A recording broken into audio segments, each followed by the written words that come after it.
cũng 12 tiếng, phải không? Lái tới đây 12 tiếng đúng không? Vậy là bằng lái từ đây đi Utah rồi đó. Từ đây đi Utah cũng 14 hay 16 tiếng mà.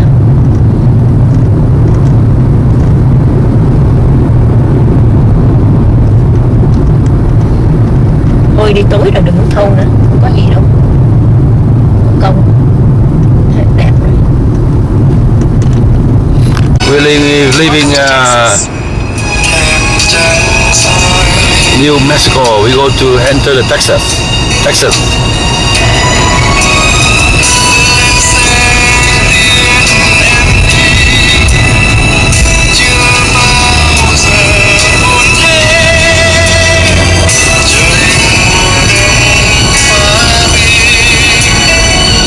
hả em? Welcome to Texas. Texas way. Texas, welcome to Texas. El Paso chứ Texas nó lớn lắm mà phải nói El Paso. Go to Texas. Texas nó có Houston, nó có nhiều. Thì nói Texas thì nói Texas thì nói Texas thôi. El Paso, Texas, Houston rồi 7 mai nữa đó. Ồ, 7 mai nữa. Hay là ba muốn ngừng cho register?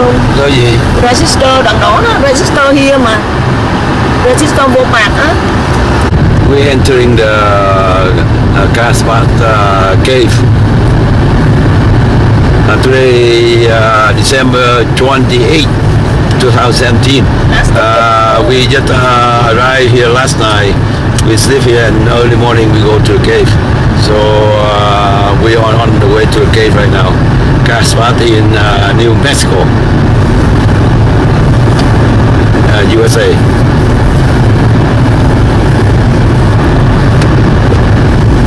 Chắc trưa nó không nóng đâu. Sáng thì vậy.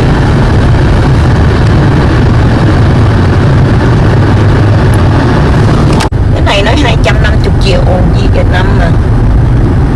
Cái kêu này nè. About entering the cave. Cái kê này phần đầu tiên cho trong này là có.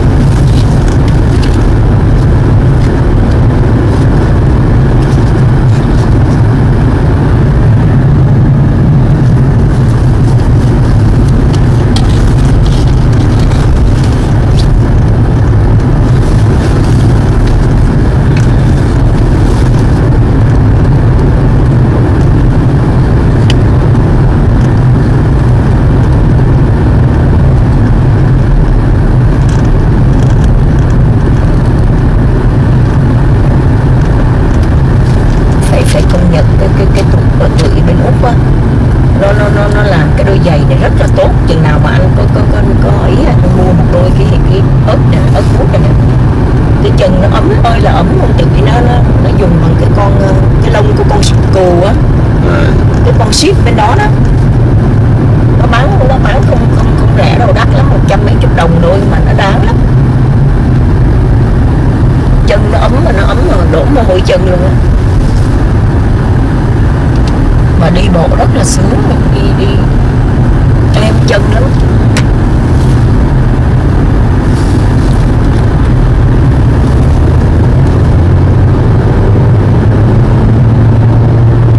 Oh, may dưới below the mountain nha.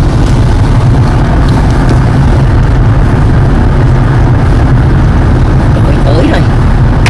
Hôm qua nó đọc nó nói là mấy trăm feet above sea level mà.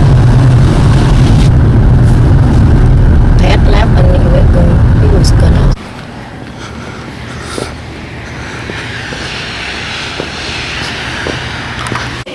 Now we go to the cave. Okay. Cái đó là cho mấy người già ta đi elevator, còn mình đi bộ được. Ủa đâu cô đâu. Đằng kia kìa, em trên đằng kia rồi bà thấy tại đây nó.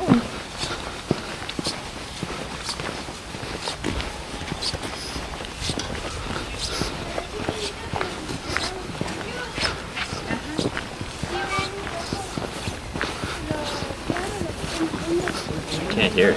You have to put it by your ear. No, I can hear. Stand next to you. Yeah, sure.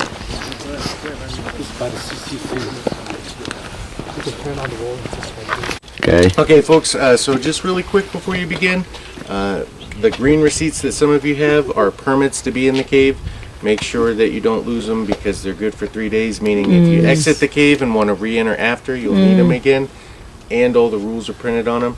The one we want everyone to be sure about is that we can't touch any stones or rocks. Okay. You can take pictures, shine lights, but when we touch the oil of our skin, darkens and damages them, so watch out for that. Sure. The trail itself goes down 80 stories. It's steep in some sections. The last restroom before you start's right there. The next one's all the way at the bottom, so prepare for at least 45 minutes to an hour between the two. Only water can be consumed on the trail, and finally, please whisper in the cave. Even talking like this can be heard about a quarter-mile away, so think of others around you and whisper, okay? All right. Thank you. folks Thank enjoy you. that. How about the bat down there? Or no more? Unfortunately, they're migratory, so they are gone for the winter. They'll be back in the spring. Okay. Okay. Thank you. So when they are coming back, they all they fly in a bunch of them. That will be neat to see, huh? At what what month? Do you have any idea? Come again? What month they're coming back? They'll last year or earlier this year, meaning they came back around March. Okay, thank you. Okay, thank you. Các bạn đây hả? Mà, Đi tới đây nè, chưa flash 5. Cái này phải đây nha. nó xuống cái kê dưới này nè. Mấy người ta đi toilet, nó bao nghe nói là last toilet ở trên đó.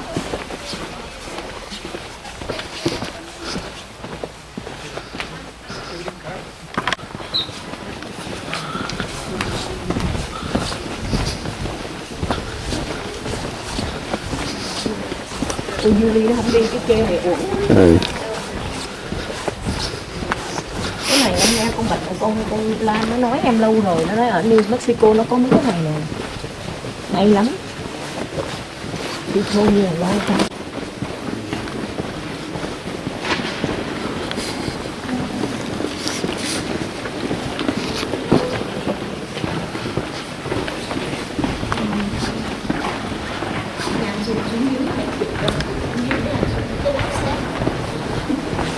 Để chụp được rồi em.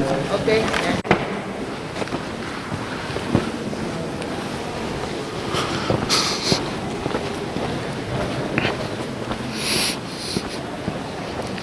Mr. Cave.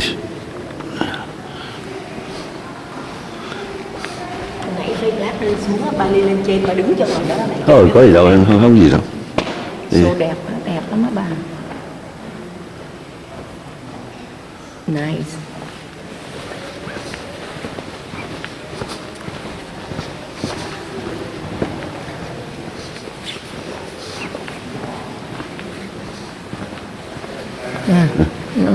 Nhìn ha. Chụp ra ngoài trời đẹp hơn.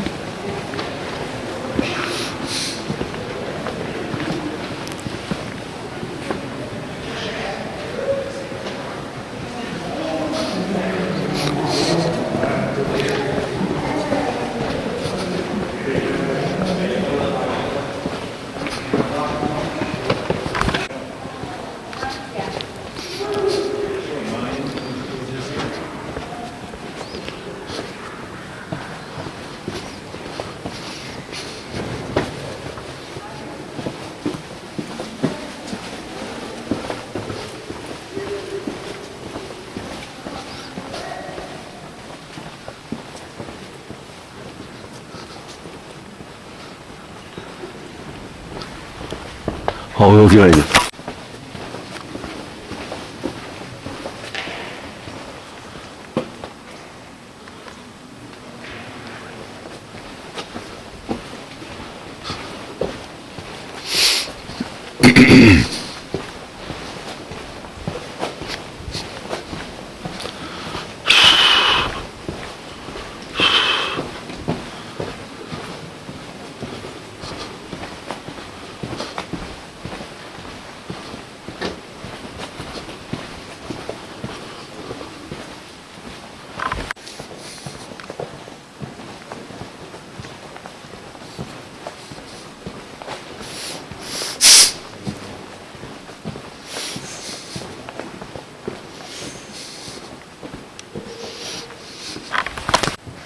you see things, just get used to the flashlight.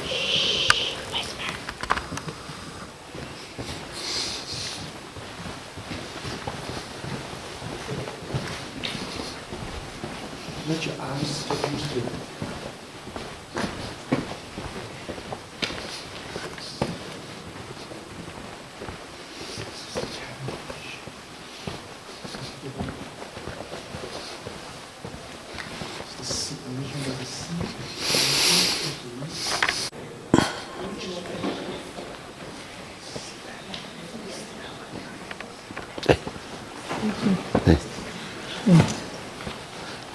Chỗ này nó có đường nghe sao mình không mua đường nghe ta câu có như người tour guide đó phải mua đường gai tới giờ ổn quá không rảnh đâu có nó cái đó gì 4-5 đồng thì cái vướng quên đi đó sao không nói nha nó giải thích đang cái sách mà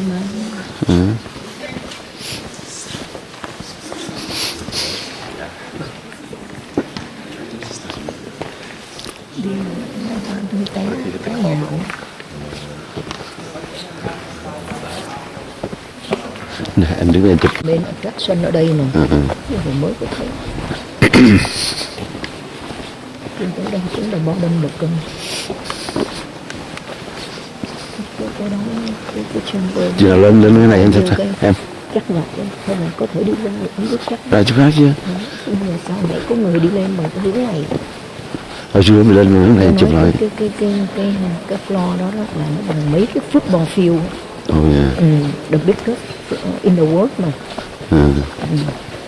bởi vậy nó mới được UNESCO UNESCO là phải dễ không nó phải có cái của mình là kia đâu có đi cô đâu có không có Động Phong Nha có mà Động Phong Nha có UNESCO chụp Động Phong Nha bà đi tới nó để cái size bự thiệt bự trên cái núi nó khác cái size UNESCO anh không nhớ hả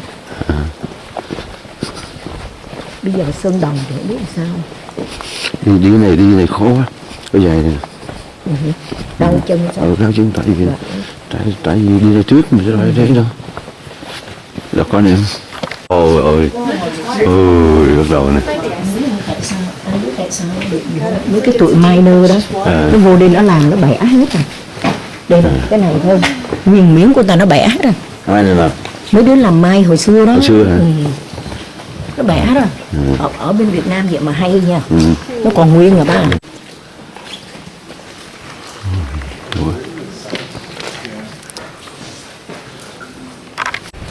anh nhớ là nó đi với cái kê ở Slovenia Bostonia kê đó mặc áo lạnh nữa bên đó nó lạnh nữa em với anh đi không biết bao nhiêu cái kê rồi kê nào cũng vô một cái kê ở ấy là cái kê ở bên Lebanon gọi là gì nhớ không cái gì Proto hôm trước em gặp cái nhỏ đó người Lebanon em hỏi nó biết liền rồi nha yeah you been there nó nói yes nó nói wow nó from Lebanon nó qua bên này nó đẻ đó mà nhỏ đó nói nó làm cho nhưng mà bây giờ nó đang làm ở bên test your physical strength you can climb up if you want nhưng mà chút xíu anh thay dài khác hơn dài này đi ra chung quá trời and flow stone tôi có được Bali Nga là con quê thôi Bali gì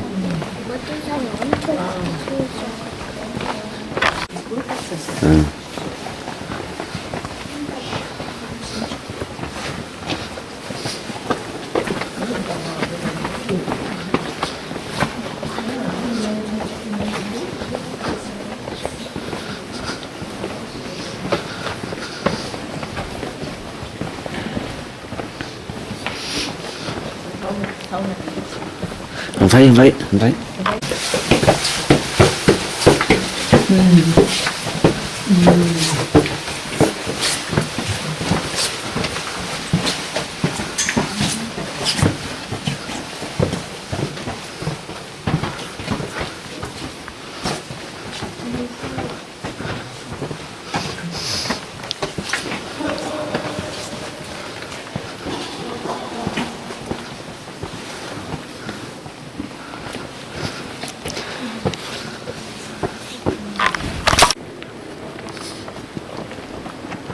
Chỗ này đẹp đấy. Đẹp quá. Cái chém rộng lắm nè, chém rộng lắm nè. Dạ. Chưa tới đâu, chưa tới bottom mà bà còn Nhưng mà không, cái chém này không này. Rất là rộng.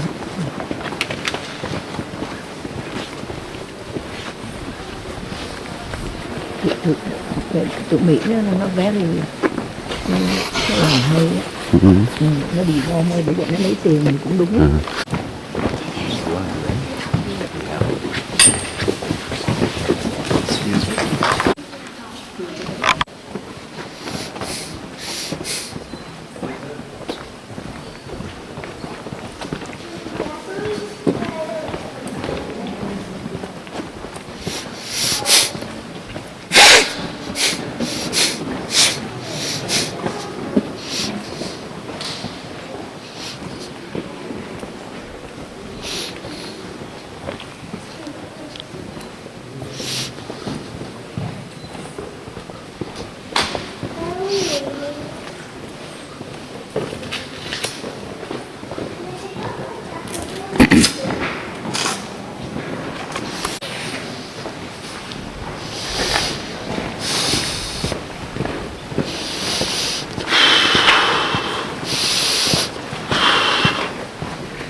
Hay không? Thích không?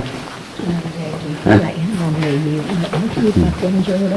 Thích cái này, yêu này, yêu này được. Chứ đứng cả ngày đó, cứ đứng vậy không biết có đứa nào tới thay thế.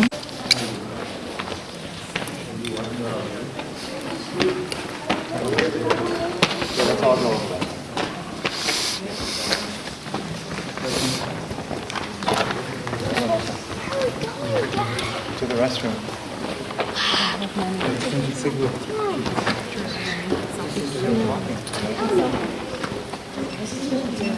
Thì có nhiêu thôi, nó không nhiều hết. Cái này ngắn hơn cái đằng kia. Nó ngắn hơn đằng kia dài lắm. Coi mình sẽ Đằng đằng của mình đó. Ba số là bao nhiêu mai? Ôi cũng có 2 mai chứ mấy. Ba cái số chưa tới 2 mai, cái này nó cái này cái 2 mai mấy lực mà ba. Đẹp quá, đẹp quá. Ồ, chỗ đẹp quá. Rồi. To me, when you're taking geography and stuff, all that stuff in school, like, you have to be able to. Cái chỗ này thì nó không nó cao quá, không đứa nào lấy được. This one is a bigger room in Carlsbad in New Jersey, New Mexico, in USA. The bigger room in among all cases.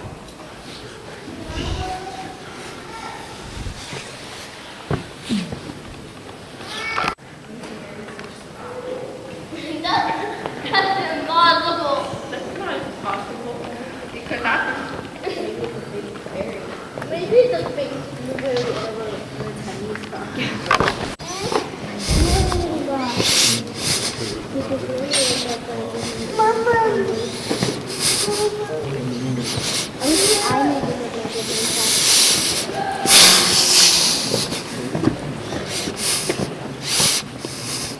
Nè, đứng này chụp hay nè. Cái này.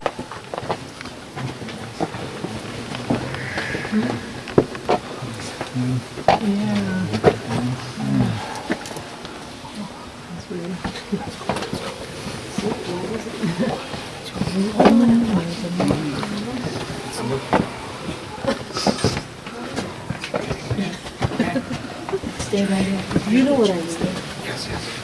Ok. Ông bà thấy nè. Hay hả? Nó hay thiệt chứ. Wow. Nó để cho tự nhiên nữa. Quá này.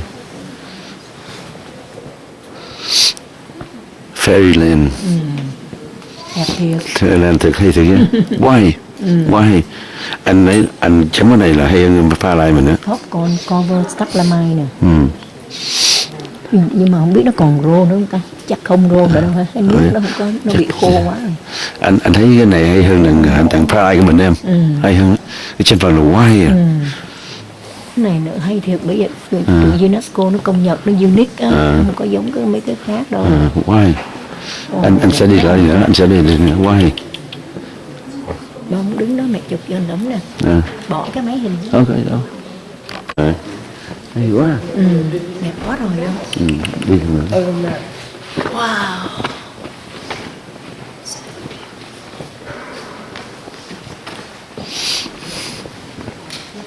Này hay thiệt chứ, đẹp lắm rồi. Ông đi là quá ổn. Quá ổn, đi quá hay. Quá chừng rồi. Đây là Vô đây. mình đi vòng này, vòng này chết nữa. The ceiling drop down. Quá trời hay à. Cái nước nó ấy sao công thức cũng không thể hiểu là nó drop làm sao mà nó thành cứng lại vậy đó. Bên này nên nước là thành đá luôn á.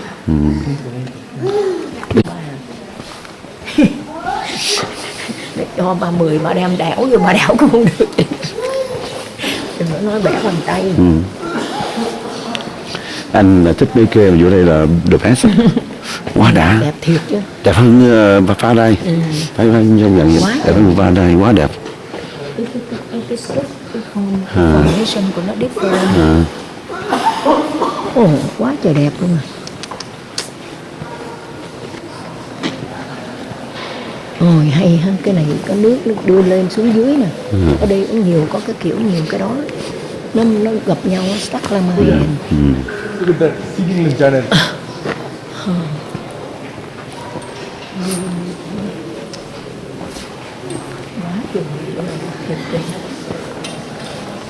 Đi này flat hơn sao nè. Chỗ chiều dài nè. Nếu mà đi không anh mà đi xuống đau chân. Đau ngón chân á. Giống hai chân á, giống hai chân á. Biết rồi. Em cứ vậy đôi giày này cũng vậy thôi. Đau không? Không, nhưng mà chừng nào chuối mũi không mà nó đau. Nhưng mà tại vì móng chân hơi dài. Không phải, tôi không hẳn chân. Móng chân em dài nó bị cấm chứ cái gì đấy. Mà đi êm lắm, đi với cái chàng êm lắm. Đẹp quá này đi chỗ này. Mới chứ không, còn chưa mà chưa vô cái room. Mình ở đây nè. Đi mới còn đoạn à. Biết room rồi, quá rồi. Đâu qua đâu Đây nè. ở đây giờ mình mới vô mà, đây mới vô mà nói gì. Cái hay quá.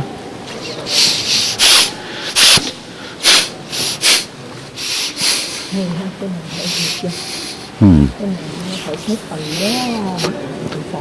Tại vì nó Cái này giống cái chandelier ở nhà ha. cái này làm sao như là cái showroom ở trước mặt mình á, mình coi ra nó không bị vòng tròn coi, vòng tròn coi kia đi thẳng.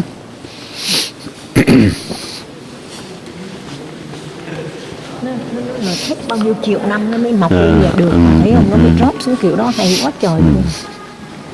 Mà nó ngộ hết, cái formation nó ngộ lắm.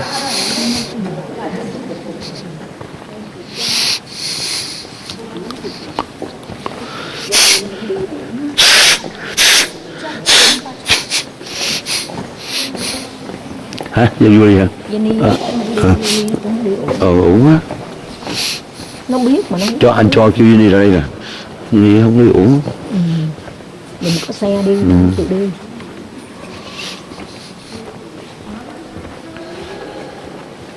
Thôi, còn đây nữa nè. Trời ơi, ghê quá hả? Cái này bự thiệt chứ ba. Lớn thiệt chứ phải Lớn dễ sao nè. Lớn lắm. Mà nó hay em. Còn như em này nè, thấy không? Dễ sợ không? Cái này nó đáng UNESCO đúng. Nhưng mà cũng có thể đó, nước này nè. Ôi, nước trong quá rồi ha.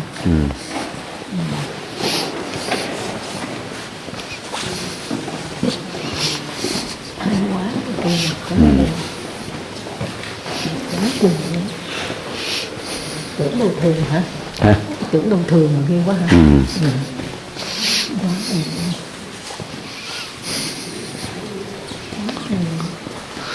Anh trước khi anh này mo trên expect á, anh tưởng thường thôi không có gì. Ngon quá.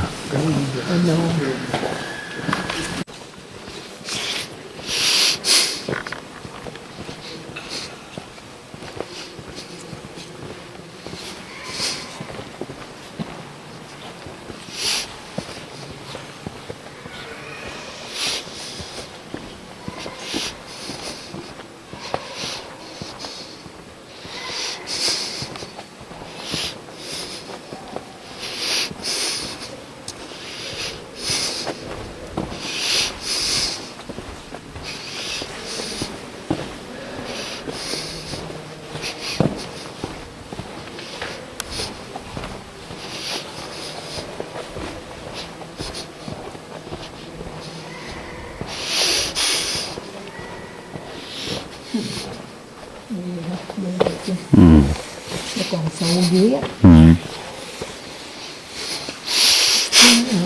Nó vẫn còn discovery things around here mà. Nhưng mà Still going on. nhưng mà anh nghĩ khó rồi, tại vì bây giờ technology giờ nó quá chứng minh rồi, discovery không phải như đó đâu. Nó đẹp, cái màu đẹp quá, cái màu cam cam đẹp ha. Tại vì cái đó nó hơi đặc biệt đó, nó để màu Không có đâu, cái màu vẽ nó để sáng. không có, tại chỗ đó nó đặc biệt, thành ra nó nói chưa Nó như một cái lá. Ôi sao lại nó gì ta? Viewpoint and sitting area. Ồ, hay hả? Natural. Thay để chair, để gì nó hay. Cái này không muốn đi trở lại được, đi về cái ra ấy thay giày đi rồi đi mua trở lại bài nha. Còn có Guadalupe Mountain nữa. Còn có mặt đó nữa bà. Đó nữa, bà phải vô đó sáng bà mới coi được mấy con bớt đó. Không trở lại đừng vô nữa, trở lại mất con lắm. Không được. Như được cái đầu cũng vô đó đó. Mới mà nó ấy, đi chỗ mới đi.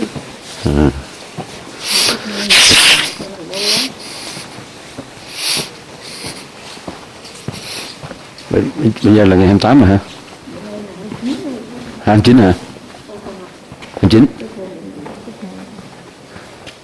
28 rồi. 28, đúng không? Bữa nay phải nói tụi nó ấy chứ. Đúng rồi. Nói tụi nó Muka. Ồ, nhạc biết Muka đó. Sáng giờ quên đi nữa.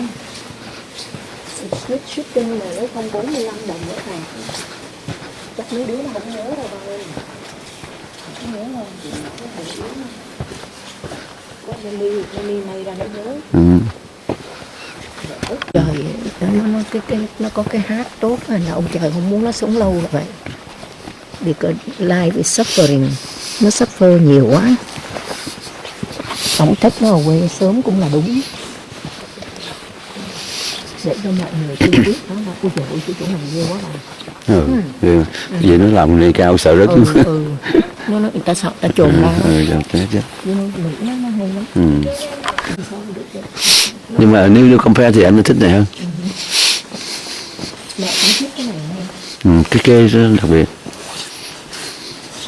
Nhưng mà nó đi summer đó, cái gió nó làm nó tạt cái sen nó giống như cái quê vậy, nó đẹp nó hay chỗ đó bà. Với lại gió nó tạt cái áo nó bay lên, chứ bây giờ làm sao anh làm cho cái áo nó bay lên được, thấy không? Em nghĩ cho tụi nó chụp hình nó có cái nó thổi đó, nó có cái máy thổi bài. Em biết nó trả biết thật bao nhiêu tiền cái thằng photographer đó. Nhưng mà once of your lifetime đúng không? Cái đó nó cái tiền cái nồi mà stainless steel của mẹ đó mà mẹ ngâm trong nước lâu nó bị bay màu hết rồi. Cái nước nó oxidize vào. Cái nước nó có axit chứ.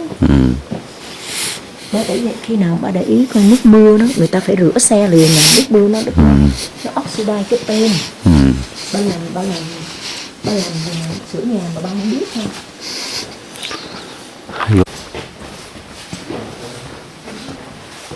Nhưng mà mấy cái kia này coi trong hình không có bạc đã mà nhìn bằng mắt thường đâu. Nhìn bằng mắt thường thấy nó hay hơn nhiều. Đừng nghĩ coi trong hình chụp như là đá vậy.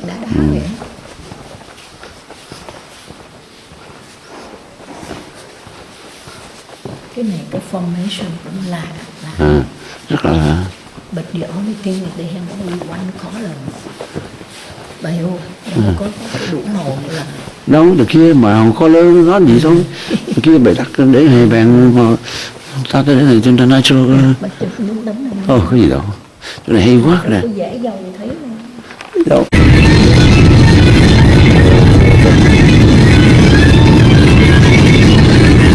Today is December 29, 2017. We left the hotel at the Akabaki. So now we head to Taos. Past Santa Fe. TAOS. The Tao dedicated to Indian original Indian about 1,000 years ago, before American established the United States of America in this land. So that the oldest village in America. So we had to learn out. We arrived here in Santa Fe, the capital of New Mexico State. So we around 1 hour to ride town. We see around here most of village for the Indian people.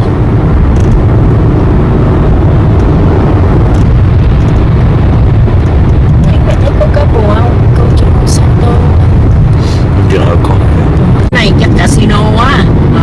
Casino nó mới rẻ vậy. Nó có cái gì mà có show gì không? Nó có show gì của tụi Indian không? We enter Espanola Town. Steak Shrimp. Steak and Shrimp có 11 đồng. Đấy mà. Hay là về đấy ăn hả? Chiều hả? Ok. Buổi trưa. Yeah, okay. Saturday only.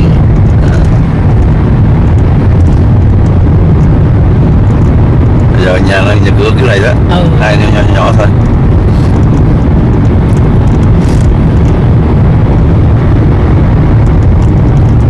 Ở đây toàn tribal không. Em phải công nhận cái thằng Ulan nó gửi mấy tấm hình đẹp thiệt chứ hả? Mongolia cũng đẹp. Thấy cái nhà không phủ đầy dưới cái nhà mà mình Vào sáng. cái nhà mà mình nó chở mình tới thằng nó dễ thương chứ chở mình tới tận lên trên chạy chưa từng thấy ha, chưa bao giờ mà. We go to dám này Rio lắm, Rio Grande không?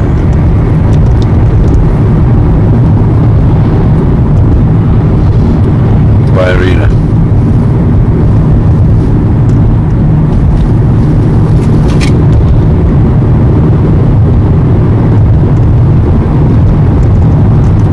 Ngộ ở đây nó trồng ấy đâu mà có Southwest Gift đâu. Chắc là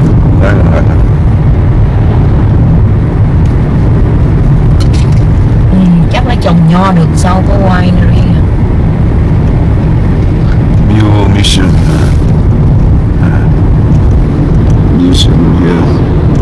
Trời ơi, museum của mấy bà nhìn museum của mấy cái cây mấy cái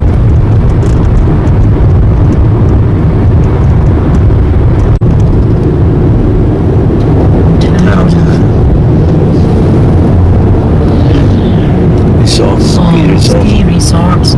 Tao Havana. Tao Havana Kineta. This Rio Grande below along the road here. Con đường này easy lắm nha.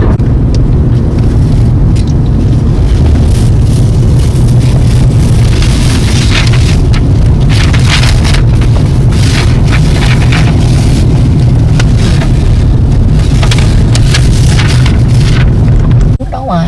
Now we go to Sapphire 70. Cái shop này kia nè. Mà không để phải xem gì mà. Chắc này đó đó. Không biết mà.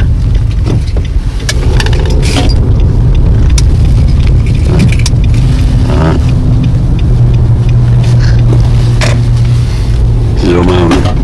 Oh, now we go 570.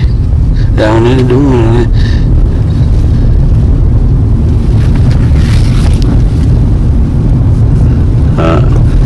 Indian people, yeah, live here.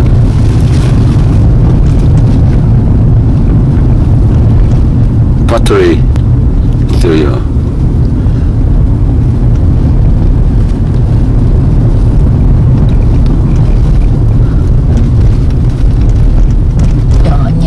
Về toàn đá không sống nổi tới. Đây là cái gì của nó nè.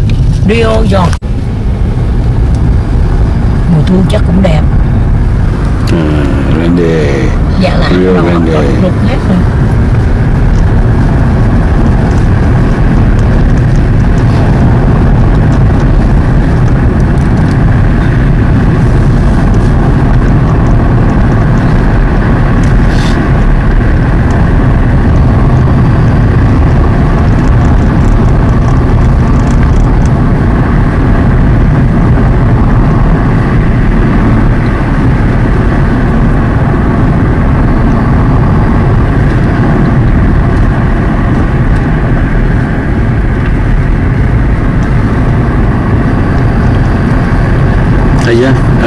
gì nè, Venator.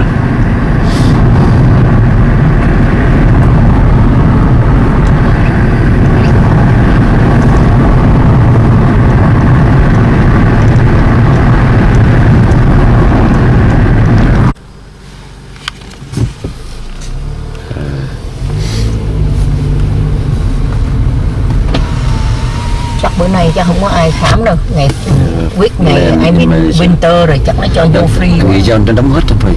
Tại thằng kia đóng đó. Đúng rồi, chắc New Year nó đóng cửa hết à. Ồ, treo nè. Nó cái treo của nó đó. Những cái camera summer người ta đi nhiều nó có activity. Mùa này nó nghỉ hết, là nghỉ lễ hết rồi bà. Giống buổi sáng á, cái buổi sáng đó. Không có người làm, nó đâu có mở cửa gì, với lại vắng khách nữa. Summer nó rần thì nó làm giống như ở bên Alaska rồi. Summer nó đông. Mà cái cây này khô mà nó đỏ đỏ trên cái ngọn ngộ đó cũng đẹp ghê. Nó đỏ trên cái ngọn đó là thôi đừng ấy, tôi đưa mẹ quay cho bà. Thôi được, nó không công quẹo quẹo tay chạy cái này mà bắt lệch một tay lái một cái là mệt lắm mà. Camera. Nó không có good đâu. Nó chặt tay lái mà bên kia một cái là chỉ có văng thôi. It's not that good. Thấy không, cái đường này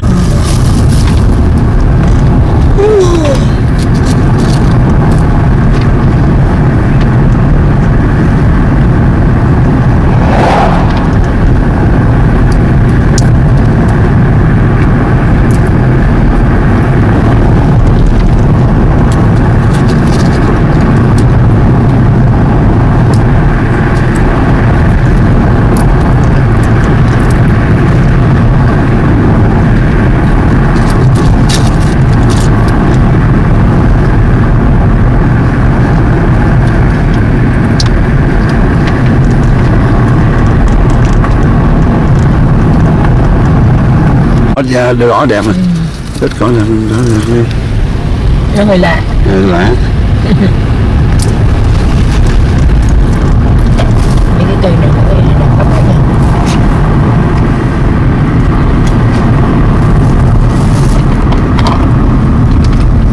There you parking. Water holding. Rồi á, bắt đầu đỡ rối rồi đó. Chưa. Tại nó ho lên mấy cái thuyền này kia đó. Mấy thuyền xuống dòng sông này bật chơi nè. Nè cái bridge trước. Pass cái bridge là đỡ rối hả?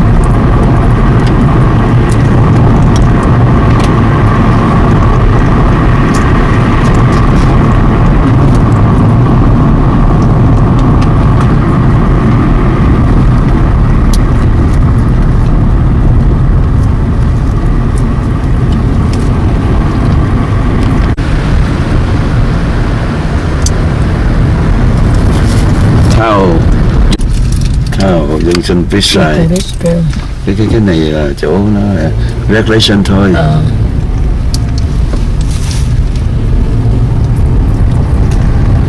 Chẳng chạy chẳng có chơi. Mình phải qua bridge rồi chứ. Bridge này. Rio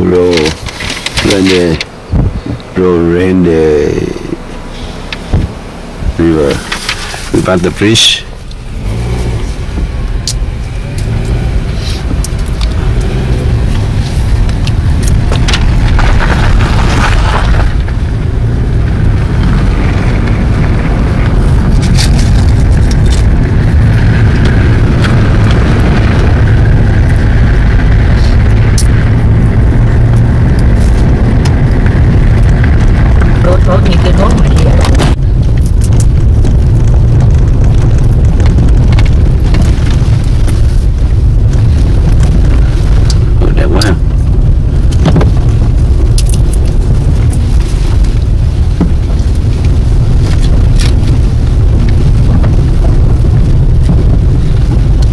Bên này giống cái đường mà mình đi ở gì á. Ở bên bể á, cái đường mà leo lên trên cái núi ban đêm mà bể một bánh xe nhớ không? Dạ đẹp ghê nha.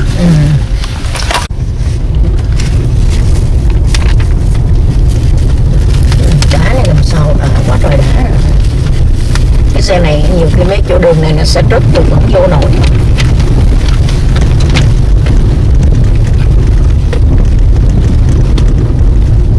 Đá này dùng đá ở bên Seychelles á.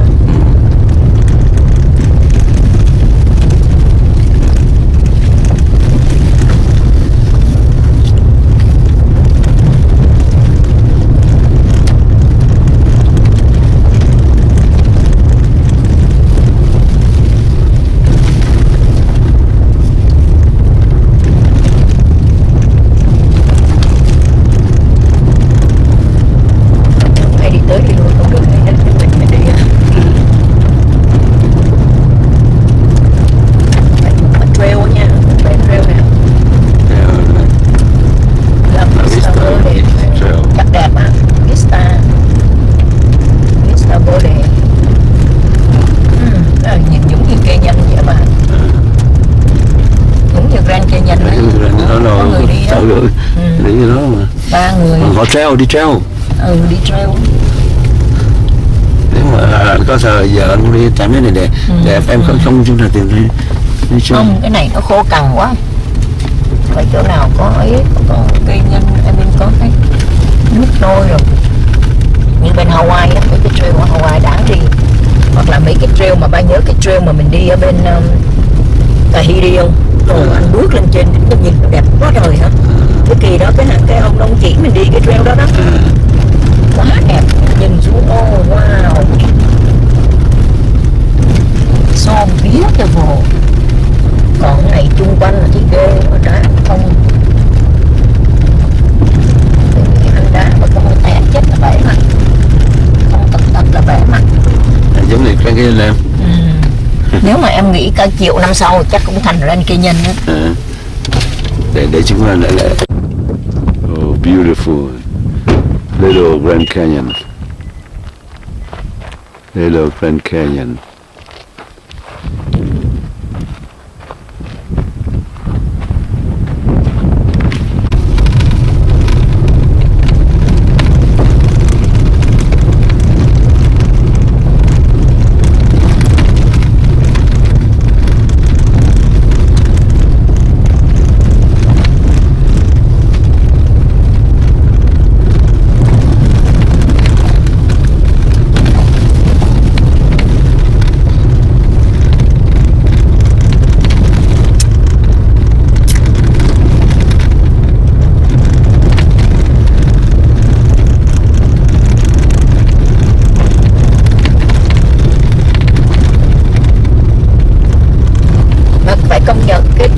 Ở safari thì nó lại khác hả? Cái màu nó đỏ với vậy ông trời xinh hay lắm, mỗi một nơi nó có một cái đẹp riêng của nó. Đẹp quá, này đẹp quá. Giống như Grand Canyon theo. Giống như Grand Canyon theo. Đẹp quá, chụp đi. Đưa ảnh con đi. Thôi. Not bad.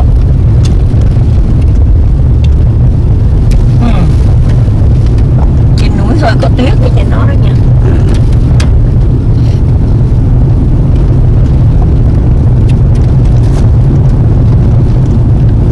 Pass.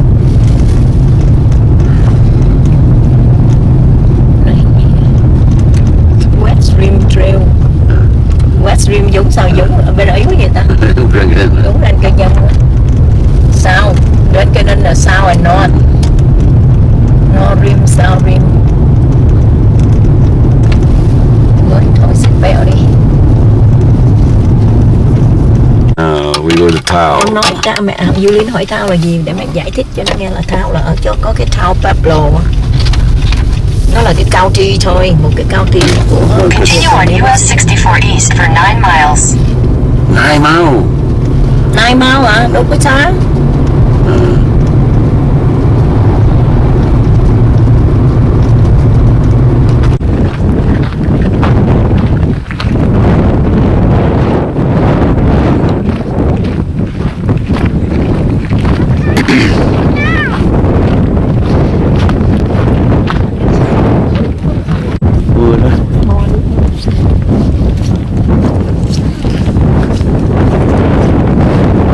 Hello.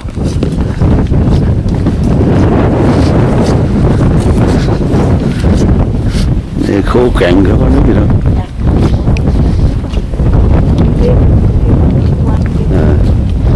Này không sleigh. Kia con cũng sleigh.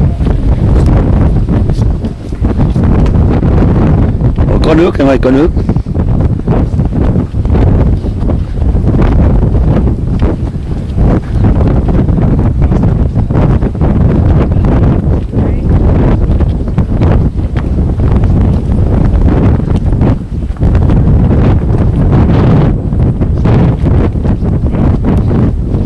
Bên này nước chảy xiết à? Xiết hả? The Rio Grande, the third largest river in U.S. after Mississippi River and Mississippi Grande.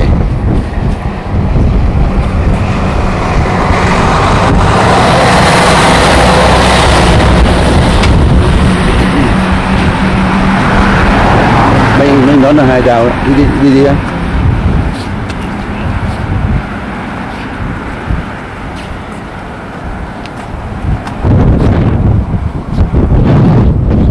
Chưa đâu. This is Rio Grande, the third largest river in U.S. after Mississippi River and Missouri River.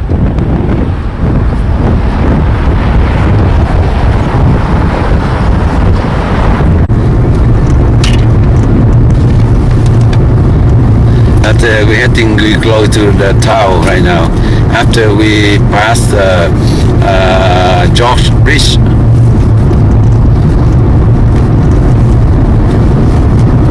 Mà ăn táo một hai chuối đi nha. Ở chỗ này đi.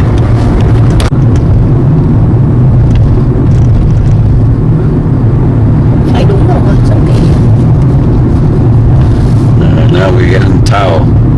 We go to Town Buffalo right now. Food market này, chỗ này nó fashion.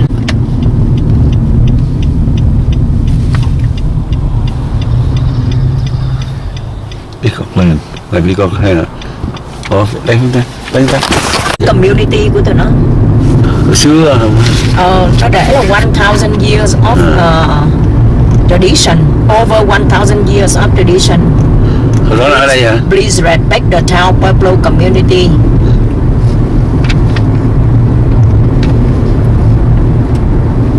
In a quarter mile, turn left onto highway to Town of Taos. Town of Taos. Người đi tour chắc phải trả tiền nữa. 2 PM mới có hả? Ồ, gần rồi. 20 minutes. Ok. Gratitude mà không phải trả tiền, vậy tôi đi qua bên kia phải register. Town Buffalo.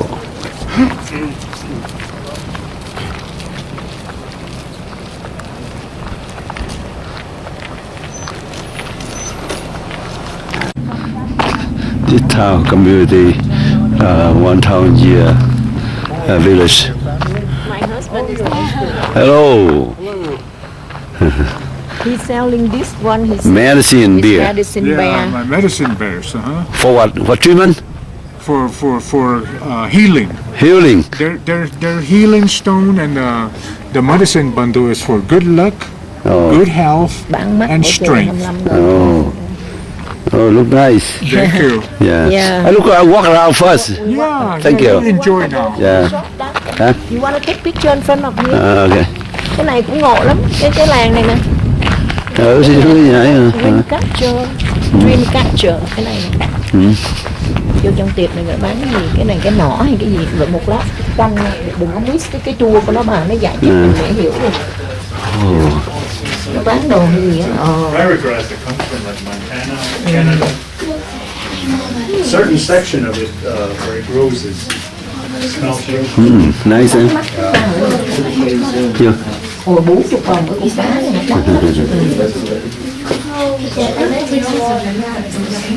Mấy cái bình này đẹp Put in bare fur on this side here. Ủa cái bình này 260 đồng. Feathers. Oh, yeah. Mấy không có rẻ đây coi mấy cái đồ. Old village.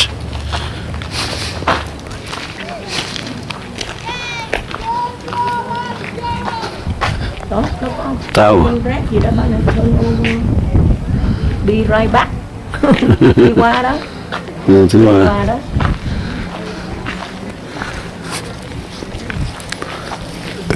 Ồ, nó ở gì đó có bao nhiêu này. Chắc lát nó thế nào nó cũng nói à.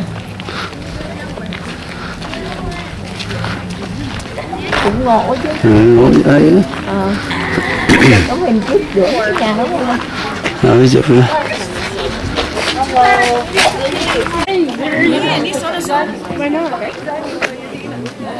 If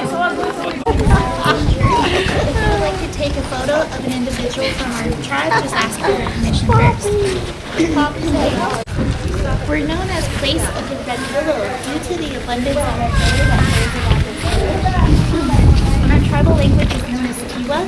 We taught through the parents and the grandparents to the children. It isn't recorded or written in any way.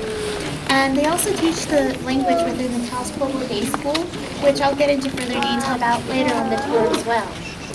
In 1960, Taos Pueblo was designated as a National Historic Landmark and placed on the National Register of Historic Landmarks in 1966. In 1992, our Pueblo was honored by being put on the UNESCO World Heritage List for the unique and cultural value of our home. So right behind me is the St. Jerome Church. It was built in 1850 and it's one of the newest structures to our village. And it's named after our patron saint, which each pueblo within Mexico are appointed patron saints, and ours just so happens to be him. So he's a patron saint of archaeologists, technicians, students, and librarians as well. And you can follow me inside. Me too. Right over here to my left-hand side, those are the remains of the original St. Jerome Church. This church was built in 1619 after the arrival of the Spanish in 1578, and it was constructed under forced Native American labor. The Red Willow tribe and the other indigenous tribes in New Mexico were being prosecuted for their native beliefs and for their practices. And in reaction to the harsh treatment depicted on the Native Americans from the Spanish, a Pueblo revolt was conducted. So this revolt was led by a man named Pope. He was from the Oque-Wenge Pueblo. He fled his Pueblo and came up here to Taos Pueblo to help lead this revolt. So Pope, he had our tribe's faster young men, or the fastest young men, run to the southern Pueblos to carry out, to deliver these knotted yucca cords to the tribal leaders. And each knot on this yucca cord was untied to represent a day closer. So the Pueblo revolt began here in 1680 and then moved to the southern villages. The Spanish conquistadors, settlers, and missionaries were successfully pushed back to the Mexico and Texas region. And there are two tribes that didn't take place in this revolt. One was San Domingo Pueblo. They didn't believe the revolt was going to work and they feared for their tribe. And the other was Acoma. So Acoma Pueblo just endured the wrath of Conquistador Nate. He was a conquistador that cut off the right hand and feet of Acoma men to enforce Spanish dominance. Well, for about 12 years, the Native Americans in New Mexico lived in peace until 1692 when the Spanish started to settle in this area, which this time is known as the Reconquest. During the Reconquest, this is when borders were established to define the tribal land from the town land, which all started in the plaza. And this is a time where the Spanish community and the Pueblo community were trading amongst themselves. They're trading other different goods like hides. They're also trading pieces of land for other resources. And the 1800s, Americans moved down to the southwest region and appointed their first governor to govern this region. So his name was Charles Bent. Charles Bent and his men, they're cruel to not only the Native Americans in this area, but also to the Spanish. And because of their harsh treatment on both of them joined forces and executed Charles Bent in the courtyard of his home in Taos Plaza. When the U.S. government heard about Charles Bent's execution, they sent the U.S. cavalry up here from Santa Fe to find those responsible. They found 7 of our tribal leaders and hung them in the Taos Plaza. Afterwards, the cavalry came up here to this village and bombed this church with cannons. During the time of the bombing, there were 150 Native American women, children, wounded men, also wounded Spanish men that took sanctuary in here. The rest of the tribe fled up into this mountain and also the surrounding foothills for safety. And sadly, no one within this church survived the bombing. The only pieces that remain are the saints and the santos, which were taken out of this church and placed into the newer one after construction. And also the bell from this bell tower was one of the remaining pieces. This bell was brought here from the Spanish in the late 1600s. So all 150 people after the bombing in 1847 were buried in the interior side of the church. The rest of the courtyard was utilized as a cemetery. And between that time and now, we use the cemetery, well, not any longer because it is full, but we have another cemetery about a quarter mile away from this village where we still hold the traditional burials. And those traditional burials is us being dressed in our Native American attire, wrapped up in multiple blankets and placed back into the earth without being placed in a casket to rest. And if you look at these crosses, you'll notice that most of these crosses have Spanish last names. These names were appointed to us by the early Spanish missionaries as well. Are there any questions? Yeah. The cannons that were shot, are they still here, or do they biodegradable? The cannons? Yeah. I'm not exactly sure where those cannons are today. Yeah, that's a really good question now. What is the relationship between Spanish-speaking people and Native Americans today? Is it a close one, or is there some friction? Yeah, so throughout the years, we found a lot of relations between our spiritual religion and the Catholicism religion. And that's how the dual religion was created, because the second time that they came here, during the Reconquest, the Spaniards came here in a peaceful manner. They wanted to teach us about Catholicism instead of forcing it. And so that's how our Pueblo people learned about the Catholicism religion. And such is our language. Some of the elders from the town, the Spaniards, they could speak some Tiwa, whereas we have Spanish words too for words that like apple is the same way in Spanish, and there's just other words that are like that all throughout our language. So within the community, you still using Tiwa language to communicate? Yeah, Tiwa language is the dominant language of this Pueblo. Oh, okay. And there's 2 different forms of Tiwa. There's Tiwa spelled with an I, and there's also another form of Tiwa spelled T-E-W-A, which the other southern Pueblos speak. So there's 4 tribes that speak the same form of Tiwa: Picaries, Isleta, Sandia, and us, that all speak the same form. All right, we can go on this way.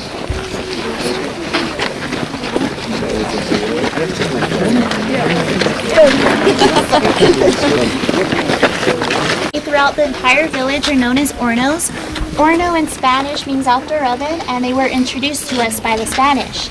We still use these before any of our Pueblo cultural feast days, ceremonies, or celebrations. And the way that these hornos work is the ladies early in the morning around sunrise will fill these full of juniper, cedar, pinon, pitch, whatever wood they could find in this area. They'll light a fire in here, and these ladies, they've had years and years of practice, so they know when the appropriate temperature is reached. So once that appropriate temperature is reached, all of the ashes, the ember, the coal will be swept out, and the loaves of bread, cookies, pies, whatever they're going to bake will be placed in the center, and then they'll close this door off, seal it with wet cloth or towel, and also close off this ventilation hole in the back. And the heat that is retained in these hornos will bake bread for approximately 45 minutes to an hour. And they are made out of adobe, which on the next stop, I'll explain about what adobe is. And yeah, so some of these are communal, but most of them are privately owned. And the ones that are privately owned are usually built right next to their house. Are there any questions about these hornos? Can you open it up and inside? I would like to open it up, but this is privately owned, so yeah. Yes. Is it mostly just like baked goods that are made in them, or other? Cái đó là cái flavor đó, cái oven đó là flavor, cái wood với cái ấy nó nấu đồ ăn nó flavor. Nó làm nhà bây giờ nó vẫn còn làm bằng đất với lại cái Giám đất với lại cây rơm lắm mà theo mấy cái cọng cỏ. Along this wall, you can see the exposed adobe bricks. So what adobe is, it's a mixture of earth, water, and straw. The men will collect this dirt nearby the mountain, which has micaceous, that gives these buildings a metallic shimmer. So this dirt will then be sifted through these metal screens. Once it's completely sifted, they'll add the water and straw to make this adobe mixture. This mixture will then be poured into these wooden molds that will dry in the sun for about 2 to 5 days depending on the weather. Once they're completely dried into adobe bricks, the men will start to stack and bond each brick together with the same exact mixture. And to get the smooth finish on the walls, more adobe is plastered over these bricks, and this adobe plaster protects the bricks from all types of weather. So once the walls are formed, they'll place vigas on top of that, which is this large timber here on the ground. So the viga is placed, and then on top of the vigas, they'll put latias, which latias are smaller wooden poles. After the latias are placed, they'll put adobe brick right on top of that, which there will be about 2 to 3 layers to seal up the roof that you can see on this wall. So these houses are privately owned by the tribal members, and it's the family's responsibility to maintain their own house. Proper maintenance of these homes is applying the same adobe plaster back on the walls once or twice a year or every 9 months. And these homes consist of 2 to 3 rooms. The first rooms would be used for as a family area, and the second rooms would be used for, the other rooms would be used for cooking, bathing, and also storage. And our pueblo has a preservation program which is started up by the tribal government. The preservation program is a group of tribal men that will go into areas just like this and reconstruct these houses using the original material if the original material is still good to use. Like this was a building right here. They're going to reconstruct this house. Are there any questions about the homes? How long does it take to build one? To build one of these adobe structures, like this one right here, it's not too large, it's about 2 rooms. This will take about 3 to 4 weeks. And they usually build these structures in late spring and summertime where it's hotter temperature and the adobe sets. Yeah. And so the adobe bricks were introduced to us by the Spanish. However, we use the same exact material to form these homes. Instead of making bricks, they would make rolls of adobe and set one roll down and keep layering it till it formed a wall. How many family members will be in a village in like a house like that? So for one house, it's the immediate family, so your children, parents, and grandparents. Yeah. For 2 rooms only? 2 to 3 rooms. Excuse me. Well,